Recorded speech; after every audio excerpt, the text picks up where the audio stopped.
Marci, maybe tell us a little bit about yourself and how long you've been in the industry, what kind of expertise you bring to the table. Okay. Yeah, so I am an independent mortgage broker. I own Ask Marci about mortgages. I have an office here in North Van on Main and Mountain Highway. I have been in the mortgage business and real estate business for a lot of years, 25, I think, something crazy like that. And as a broker, it's 14 years in a couple of weeks. And yeah, so I work with first-time home buyers, refinances, reverse mortgages. I do the whole deal. And this week, the phone's ringing off the hook regarding the stress test. So, yeah. There's definitely a lot of speculation that I'm seeing on my end as well, with respect to, okay, does that mean that we're not going to be able to buy after June 1st, and a little bit of panic that's happening out there? Absolutely. Yeah, so I think we should issue some clarification about what that means. The media tends to sensationalize what's actually happening. Yeah, and there's been lots of posts. So one of the things too is that depending on how it's reported, people are talking about the qualifying rate or the stress test rate, and then people just hear rate and they heard, oh my God, mortgage rates are going up, and that's not what's happening. So mortgage rates have not changed. Mortgage rates are still at all-time lows. I mean, they have changed a little bit on the fixed side in the last 4 months or so, but for the most part, nothing much has happened with mortgage rates since the start of 2021. Fixed rates went up in February, and they've been sitting pretty stable since then, and variable rate mortgages are still in the 1.45 to 1.55 range for owner-occupied units. So we're still talking about all-time low mortgage rates, but what has changed is the interest rate that borrowers need to qualify at. So that really what's changed is mortgage math. I tried to put some examples this week on Instagram and on my blog posts so people can understand, but it is not mortgage rates that are changing. So that's the first thing I want to say. The other thing I want to say is if you have an approved mortgage approval from a purchase that you made earlier this year that's closing in May, June, July, August, nothing is changing with that approval. As long as you don't fundamentally change anything in the application, you're approved at the old stress test rate and you're good to go. And that does not apply to pre-approvals. So there's a distinction there where I don't use the word pre-approval as much anymore in my business. I like to talk about people being pre-qualified because approval in that phrase gives a false sense of security. So, pre-qualified means that you've gone through all the steps with a mortgage broker or your lender, and they've looked at your documentation and they've told you what your parameters are. So they've given you a plan for buying, but until you have an accepted offer and a property in mind, there is not an approval attached to that. It is a qualification letter, basically. So those pre-qualified people, pre-approved people, they are not grandfathered. So as of next week, that pre-qualification needs to be re-examined. We've known about this in the industry for a while, so I've been plunking in the new rate for a couple of months now, as soon as we heard about it back in April, to make sure that it would work either way for people in case this were to happen. So you've already, because I think when it was originally proposed, it was proposed to only impact the insured mortgages, right? The people that had uninsured. Uninsured. Yeah. Okay. Yeah. Because we were saying that this was going to impact the people that needed the least amount of regulation. Yeah. Really. Yeah. And then that was in practice going to be tricky. So how do you have half the mortgages on your book according to one policy, and then anybody that's getting a default insured mortgage, so CMHC, say-in, Canada Guarantee insured mortgages, would have different parameters in terms of what the stress test rate is. So very quickly after the regulators announced the change for uninsured mortgages, the government came out and announced the change for insured mortgages. So it was like 2 announcements, bam, bam, last Thursday, I think it was, to make it across the board. We got wind of that as well. It started seeming like that might be the path we were going on a couple of weeks ago. So again, I've been kind of running the numbers both ways for people. In my particular practice, I do not as much insured business anyway in Vancouver because of the prices. A lot of stuff's over $1 million. People need that 20% anyway, right? So you can't do an insured mortgage if the purchase price is over $1 million. So I guess more importantly, like how much is this actually going to impact somebody's approval? Yeah, bottom line, there will be an impact. 5% difference or 0.25%? So in terms of purchasing power, it's about a 4 to 5% difference. And this is assuming that borrowers are trying to max out based on their income. So when we qualify someone for a mortgage, we're looking at the property, their debt level, and their income. And the stress test comes in because it's the mortgage payment and plus the property costs, so strata, taxes, heat, as a percentage of the gross household income. Under the old rules, you were qualifying at the mortgage rate of 4.79%, which again isn't the mortgage rate, it's the qualifying rate. And under the new rules, next week, we're qualifying based on 5.25%. So it's about a half point change. Yeah, a little bit more than that. So then, or yeah, half point, sorry. So the net effect is that people qualify for around, depending on the amount of the mortgage, it's about $40,000, $50,000 less that they qualify for on a larger size mortgage. But if you're not pushing it to that 39%, none of this matters. You're still going to qualify. So, and in a lot of cases, when I run numbers for clients and tell them this would be your maximum, they're not wanting to go to their maximum anyway. Not everybody's pushing to the max. So that has to be kept in mind too. It really matters when people are trying to get their maximum amount of mortgage based on their income. That it will just like pull them down just under their maximum down. So if their maximum was 500, now their maximum might be 475 on a purchase, depending on their debts they're carrying.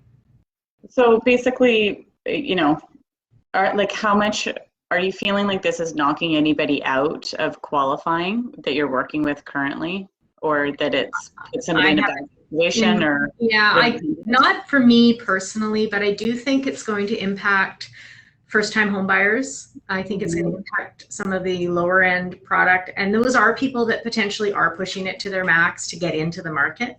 So there's definitely an impact there, and that was one of the things we lobbied hard in our industry to try to explain to the government, that there's already a huge buffer.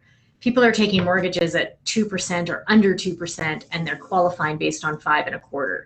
So we've already built in a massive buffer for if rates are to rise. It's not going to happen that they're going to go from 2% to 5.25%.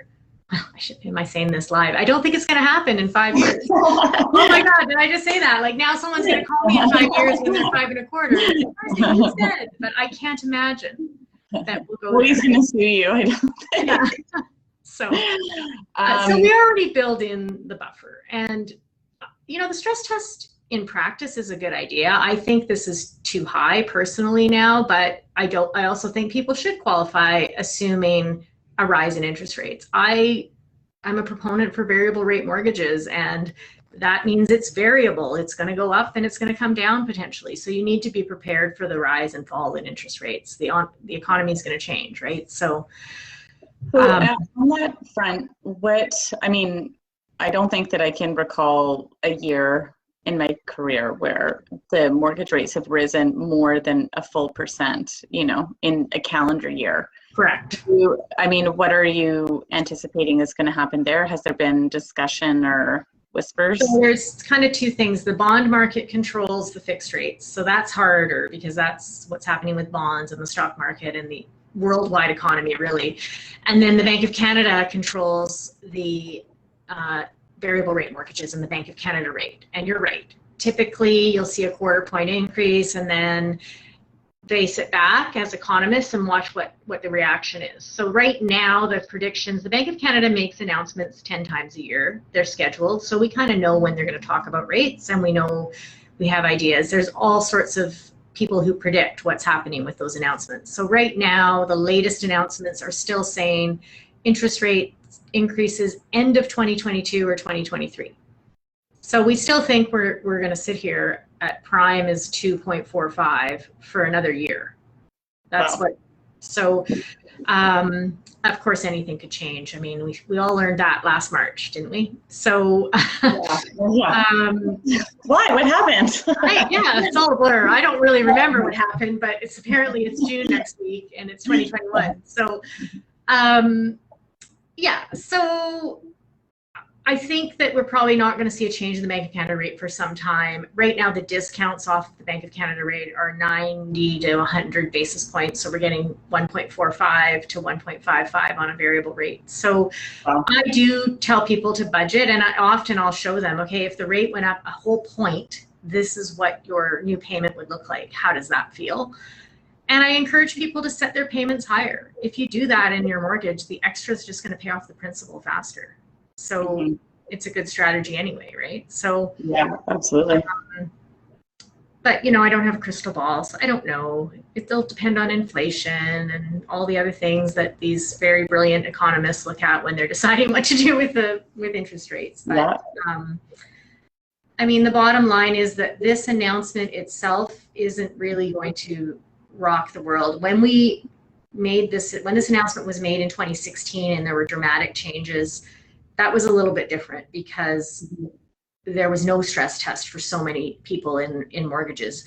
They made the stress test a thing back then for refinances and for everybody that had a mortgage, basically. Yeah. That's the case now. So now we're just tweaking how the stress test works. And if you go back, rewind a year, the stress test rate was a little over 5% when COVID started. So we're kind of just giving people still really low interest rates and going back to the qualifying of a year ago. Yeah, so it shouldn't really have a big impact. I think when you were talking about the 2016 change, like that absolutely pulled people, I think 15 to 20% off of their max at the time.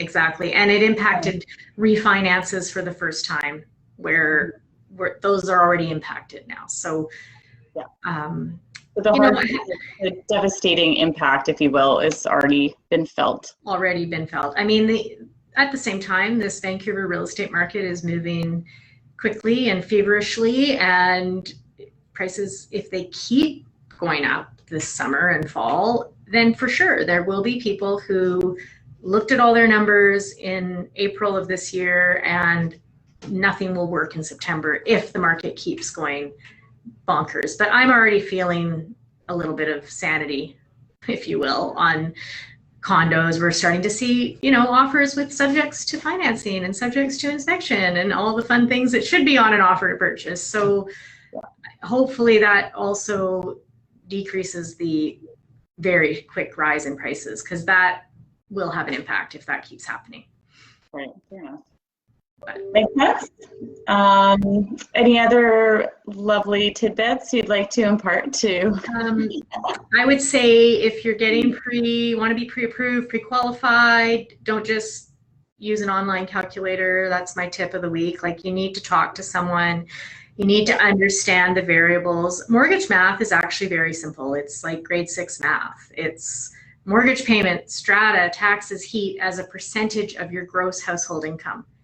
Needs to stay under 39%. But the gross household income thing is the thing that not everybody understands. So as an example, if you had a really amazing year and made a whole bunch of commissions, but you haven't done that for 2 years in a row, we have to do a 2-year average. So what you think your gross household income today is, it might be different.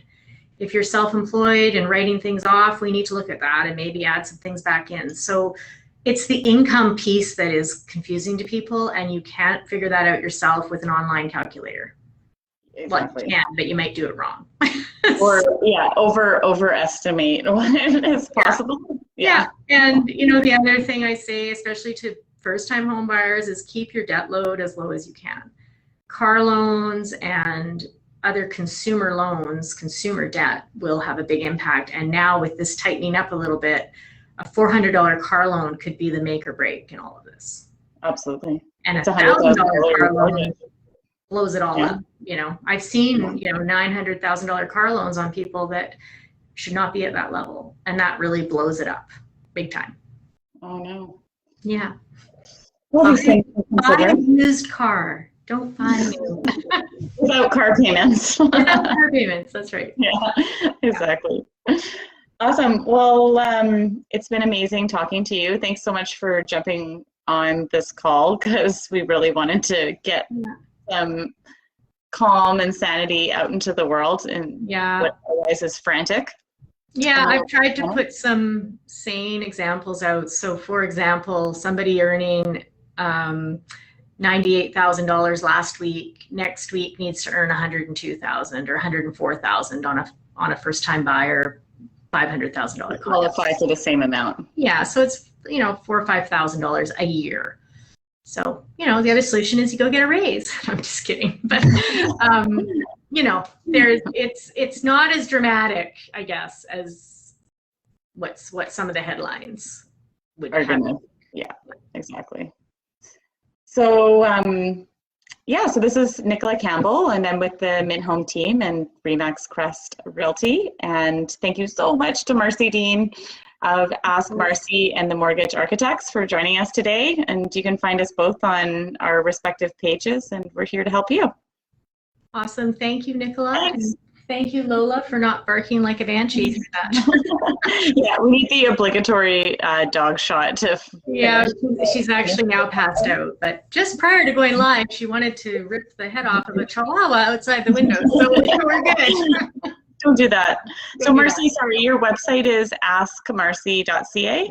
Yeah, AskMarci, MARCI.ca. That's right. And for us, for the real estate side, we're minthometeam.com. So feel free to reach out to us, and we very much look forward to speaking with you soon. Amazing. Thanks Nicola. Okay. Bye. I'll see you later.